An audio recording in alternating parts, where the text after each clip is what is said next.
Benar, pada tanggal 7 Juni 2024, korban ataupun pelapor yang juga sebagai korban, seorang selebgram atas nama RY atau dikenal dengan Ria Ricis, melaporkan dugaan tindak pidana di bidang ITE terkait dengan pengancaman yang diterima oleh yang bersangkutan, dan itu disampaikan ke manajer ataupun asisten daripada pelapor ataupun korban dari dua nomor HP yang melakukan atau yang juga melakukan pengancaman terhadap pelapor ataupun korban ini. Setelah dilakukan laporan di SPKT Polda Metro Jaya pada tanggal 7 Juni 2024, kemudian tim penyidik dari Subdit Cyber di Treskrimsus Polda Metro Jaya melakukan serangkaian kegiatan penyelidikan dan penyidikan untuk mencari dan menemukan bukti yang dengan bukti itu dapat membuat terang tidak terjadi dan menemukan tersangkanya. Dan pada tanggal 10 Juni 2024, pada hari Senin di pukul 01.20 dini hari, tim penyidik Subdit Cyber di Treskrimsus Polda Metro Jaya berhasil melakukan upaya paksa penangkapan terhadap tersangka inisial AP di rumahnya di Kelurahan Cipayung, Kecamatan Cipayung, Jakarta Timur. Dan kemudian dilakukan dibawa ke Mako ataupun kantor penyidik Subdit Cyber di Treskrimsus Polda Metro Jaya untuk dilakukan penyidikan lebih lanjut atas dugaan tindak pidana yang terjadi.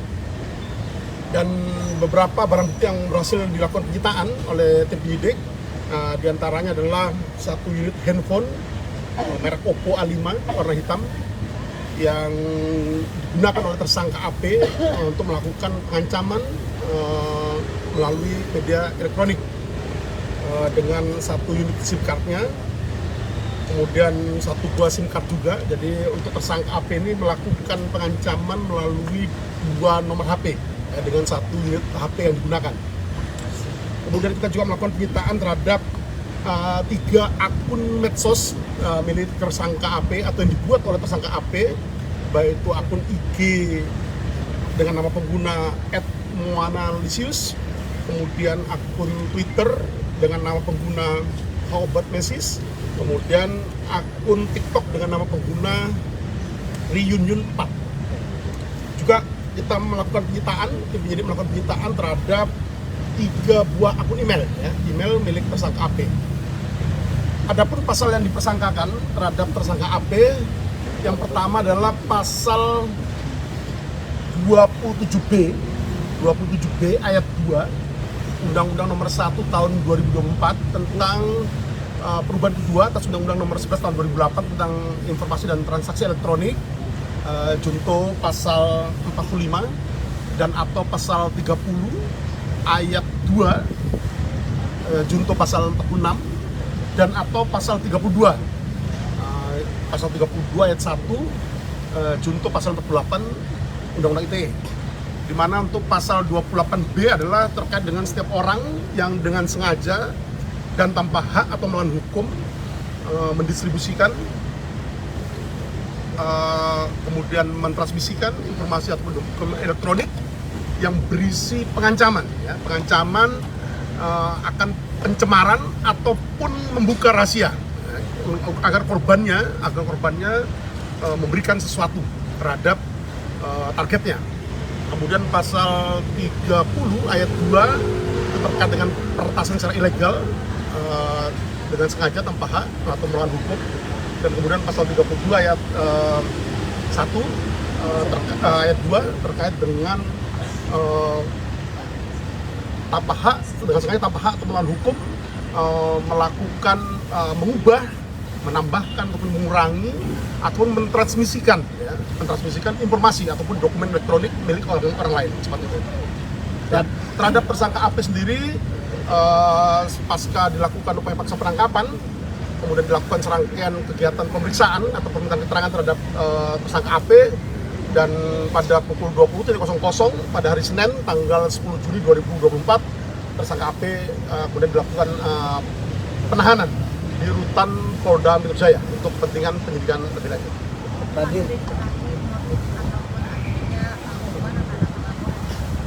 Oke, jadi sementara ini untuk motif daripada tersangka AP dalam melakukan tindak pidana terjadi, yaitu berupa pengancaman terhadap pelapor atau dalam korban sendiri, itu sementara ini adalah motifnya adalah ekonomi.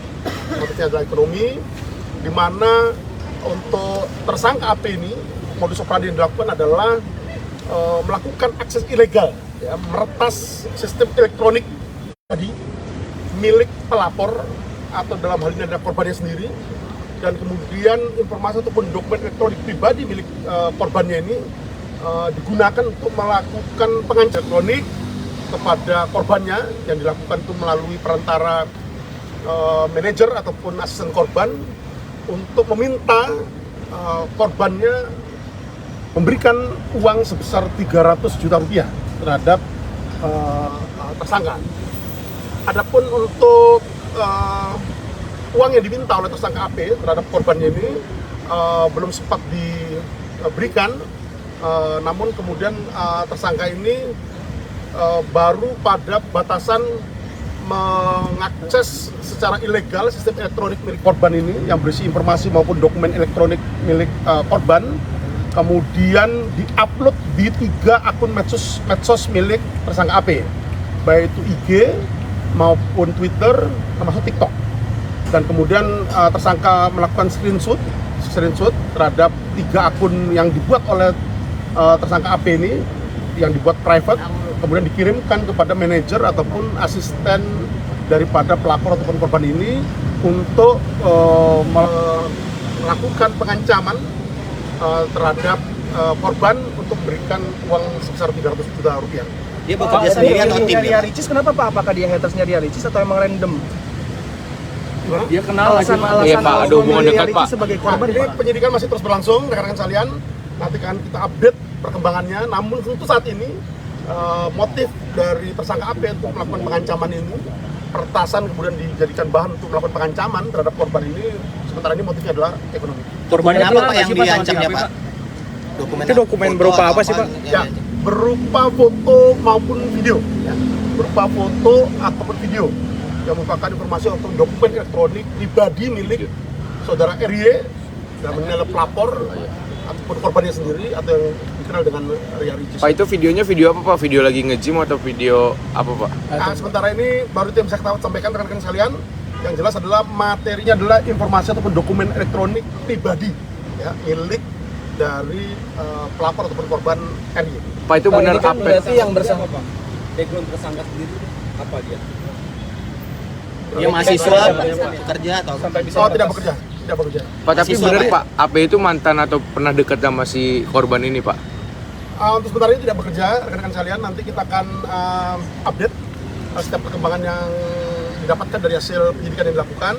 Tapi yang jelas pada tanggal 10 Juni 2024 dini hari pukul 01.20 untuk tersangka AP sudah dilakukan penangkapan, dan pada pukul 20.00 dilakukan penahanan di rutan Polda Metro Jaya. Pak, ini untuk Pak AP sendiri sudah mengenal Ria Ricis atau tidak Pak?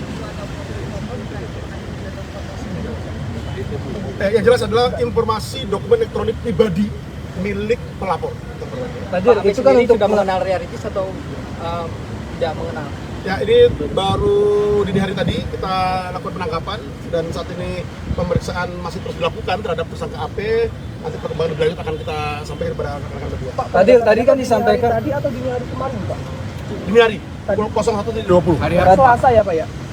Masuk ya Selasa. Tadi Senin ya. Senin pukul 01.20. Senin dini hari? Tadi kan melakukan illegal access, artinya ini dia mengambil handphone tersebut atau model yang kayak klik link gitu Pak Dir?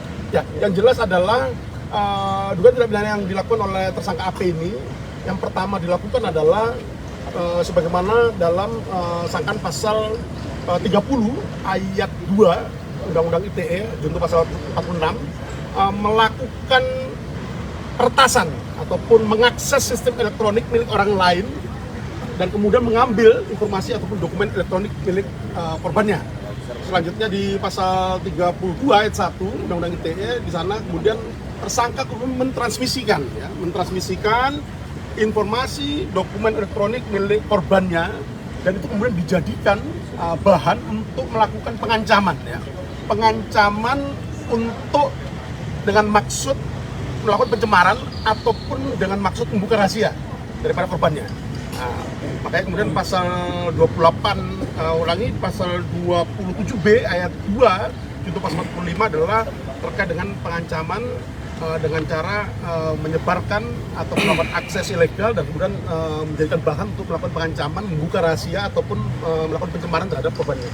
Untuk modus peretasan sendiri, apakah modus phishing atau modus yang download aplikasi seperti undangan pernikahan atau yang gimana dia bisa meretas handphone milik daripada penyidikan masih terus berlangsung rekan-rekan sekalian. Yang jelas bahwa tersangka AP melakukan peretasan ataupun mengakses sistem elektronik dari pelapor ataupun korban untuk mengambil informasi ataupun dokumen elektronik milik pelapor ataupun korban.